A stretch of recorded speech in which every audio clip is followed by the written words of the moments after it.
What's up, fighters? Hank here, coming at you today with a little bit of Footwork 101. When we're talking about footwork, the first thing we need to go over is our stance. The stance we use determines our ability to move, remain stable, and generate power. Starting with a basic fighting stance. So we're standing up nice and tall. We want our chin tucked in. We're kind of pressing up through the top of our head. We're not slouched over here. We want a nice kind of good posture, getting that chest up. Belly button sucked in a little bit, keeping that core engaged. We're not sagging to the sides. And then we want to take our dominant foot and we're going to bring it back. So those toes are behind the heel of the other foot. And then once we're there, we're just going to angle that foot out a little bit, roughly about a 45 degree. We don't want to go too far. We just want angled out at about a 45 degree there. And then keeping that chest up, we want to think about sitting our butt towards our heels. This is going to help us kind of maintain our balance while keeping our center of gravity a little bit lower. We don't want to send those knees forward and put the weight in our quads. We want to sit back.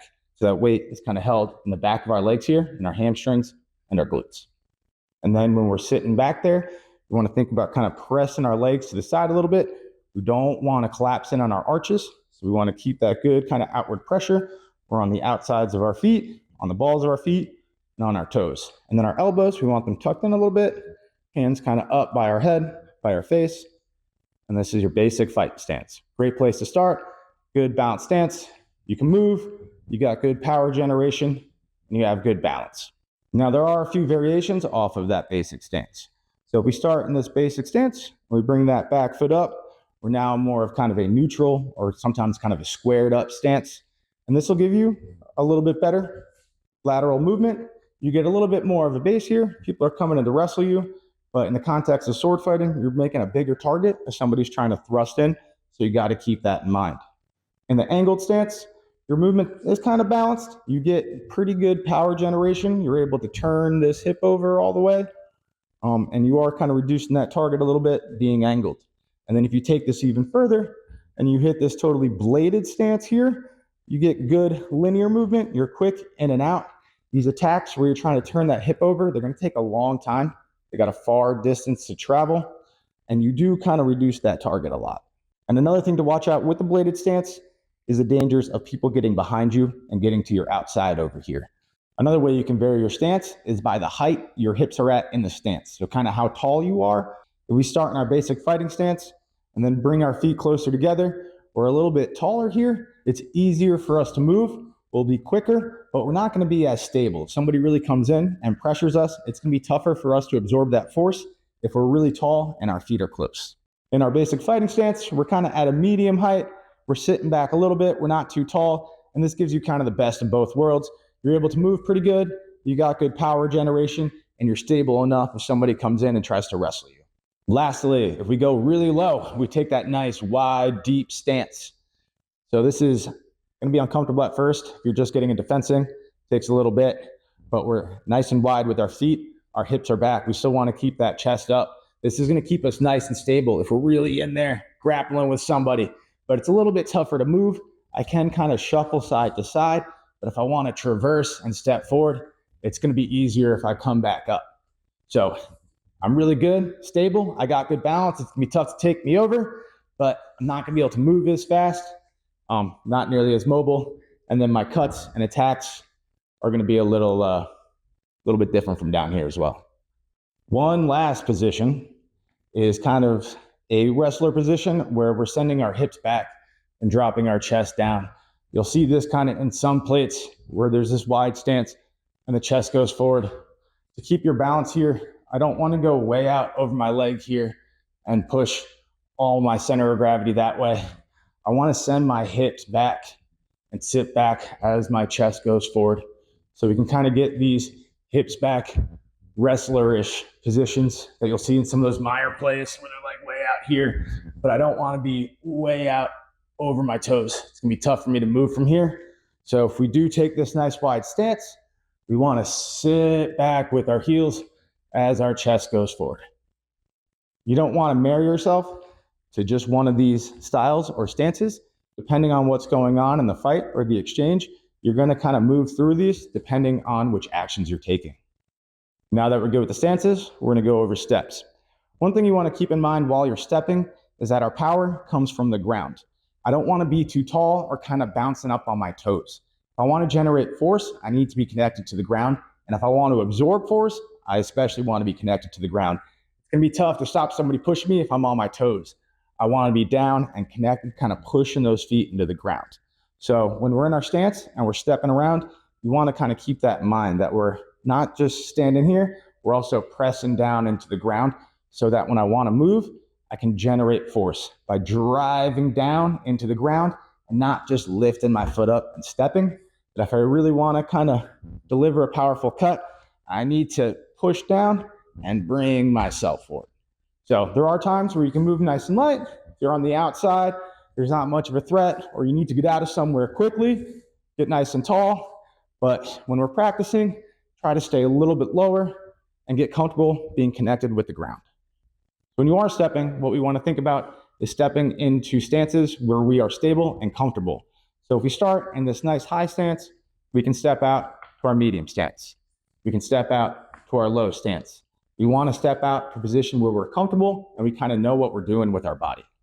Another thing with stepping is we generally don't want to step further than we can stop ourselves.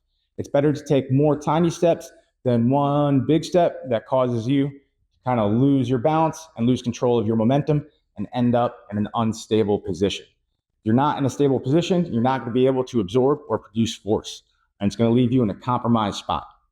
This can also happen if your feet end up too close. So again, if you're far away, feet close, not bad. If we're up close, feet close, not good. There are a bunch of different kinds of steps. I'm just going to go over 3 today: the push step, the passing step, and the volta, or the double triangle step. Starting out with the push step. So we're going to go to our basic fighting stance here. And a push step, nice and easy. You just lift the foot up, press off with the other one, and recover. So if we lift our front foot up, press off with the back, land, and recover to a good fighting stance. Every time you step, we want to recover to a good fighting stance here where we're good and balanced. You want to avoid stepping, stepping, stepping, and ending up in a bad spot where it's tough for us to recover and takes a while. So with the push step, we don't just have to move forward. You can also move back to the side, to the side. You can also step off at an angle, work just a little bit. The push step is great if you just want to make kind of tiny, minute adjustments, moving just a few inches at a time. It's not a very big movement. It's keeping you kind of in the same position. Just a nice way to kind of sneak in, sneak out, and move around a little bit. One thing we want to pay attention to while we're doing push steps is you don't want to bounce up and down. So while I'm stepping, I don't want to get tall. I don't want to pop up here and kind of rock up and down. And I especially don't want to do this back. I don't want to just pop up here. So try to make sure you're sitting your butt towards your heels and you're keeping those hips level as you're going forward. And now when you want to step back, I want to lift my back foot up and reach with my toes. So I'm going to reach with my toes and then pull myself back. Lift up, reach, and pull. We don't want to step and end up on our heels. This is a bad place to be. We want to keep that weight back, and we're reaching with our feet and pulling. Next, we have the passing step. So starting in our basic fighting stance here, passing step is just when one foot passes by the other one. So either passing in front or passing in back. Alrighty, so the passing step. What I'm looking for here is I'm driving off this back foot, driving the ball of my foot down, and then I'm pressing off of this foot here to bring myself out at an angle. I'm driving forward, pressing, landing on the ball of my foot, keeping that outward pressure a little bit. I'm not coming here on the inside, landing on the ball of my foot, and then turning, bringing this foot back in, recovering to a good balanced fighting stance here. You want to be careful.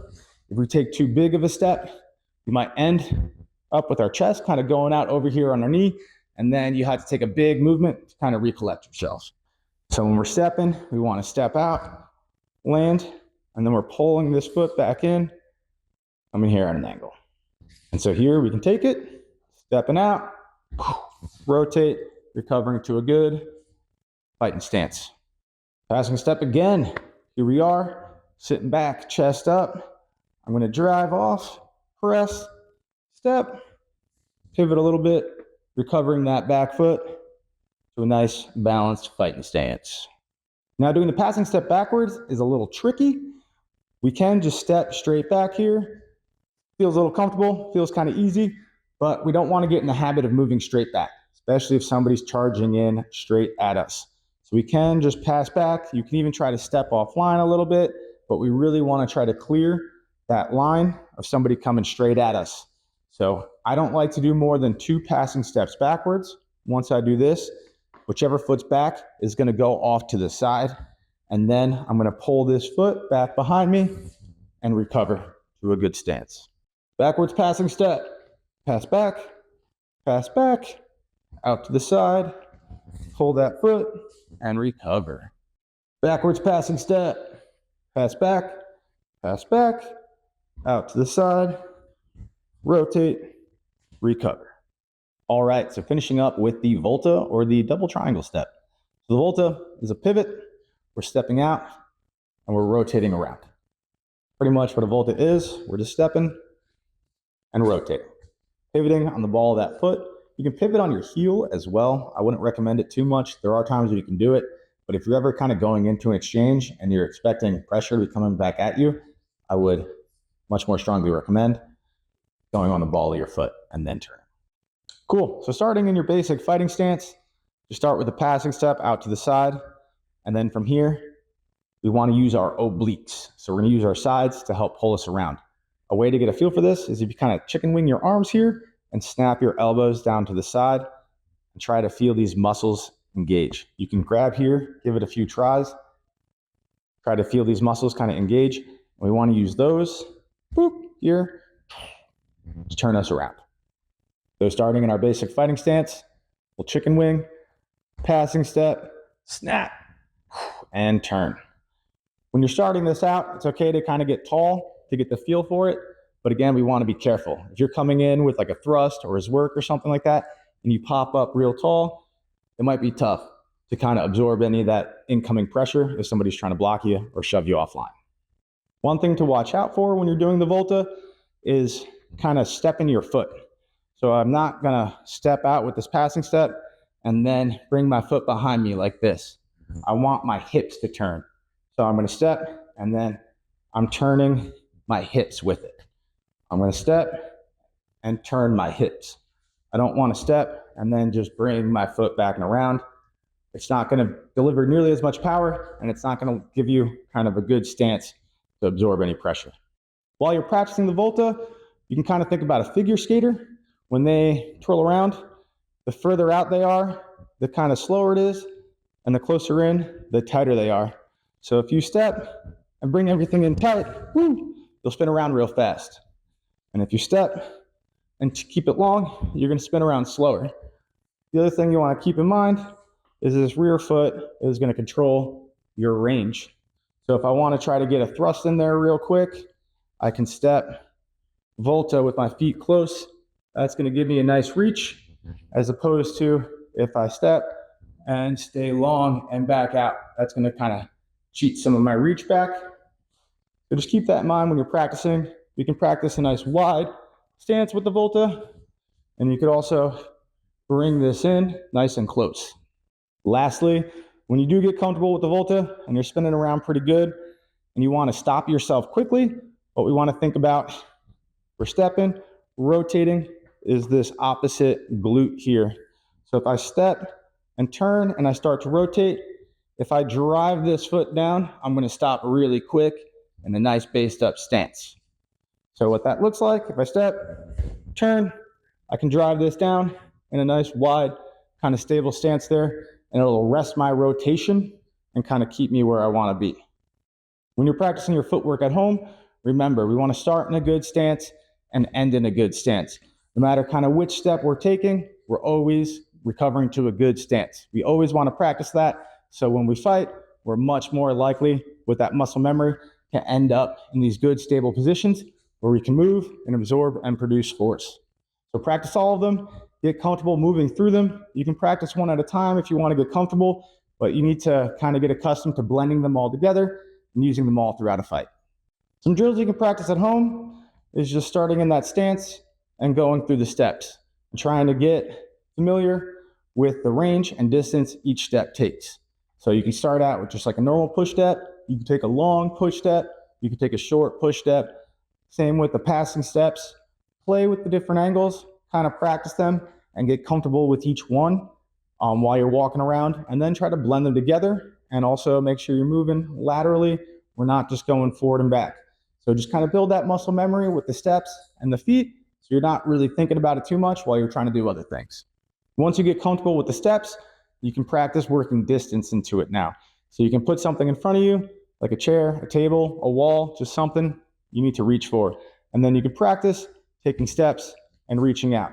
Whether it's a tiny step, touch, move back, step and touch, and do it so only your fingertips are hitting. And then you could switch it up, do it with passing steps. You could do it with voltas, and just kind of practice those so you get familiar with where you're moving at in space, and you're ending up where you intend to without having to constantly recheck everything. A variation you can throw into your footwork practice before kind of introducing weapons or anything like that is just angling kind of where your chest is at. You can practice leaning.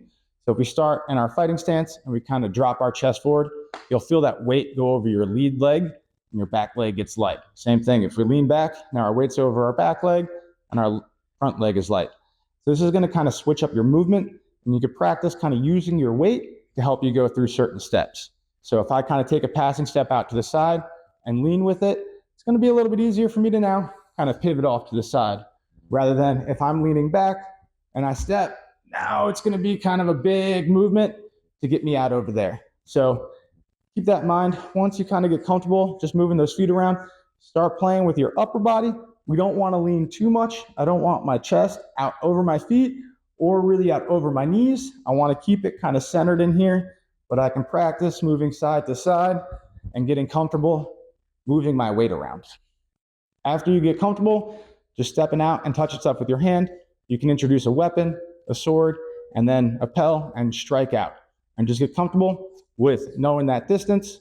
So you're stepping out and kind of wherever your body ends up is where you want it to be. So again, you don't have to constantly be looking with your eyes everywhere else, and you can really pay attention to what matters in the fight. One of my favorite footwork exercises is to just throw on music I like, some upbeat stuff, happy tunes, and then just move to it, practice that footwork, jump around, do what you got to do. You can throw some strikes. You can just kind of loosen up. It doesn't matter too much. The focus is just getting comfortable, kind of moving your body smoothly, get a little bit of rhythm, try to get to the beat. It doesn't matter if you're good, do it in your basement, whatever. People don't have to see you. You just got to look good once you're out there in the fight. Another very important thing for movement in a fight is to just keep your feet moving. We don't want to get heavy feet. I don't want to get stationary. If you found yourself standing there for a second or two and you haven't moved your feet, just do something. You don't have to do a full-on passing step or whatever. You just got to pick your feet up and move them around.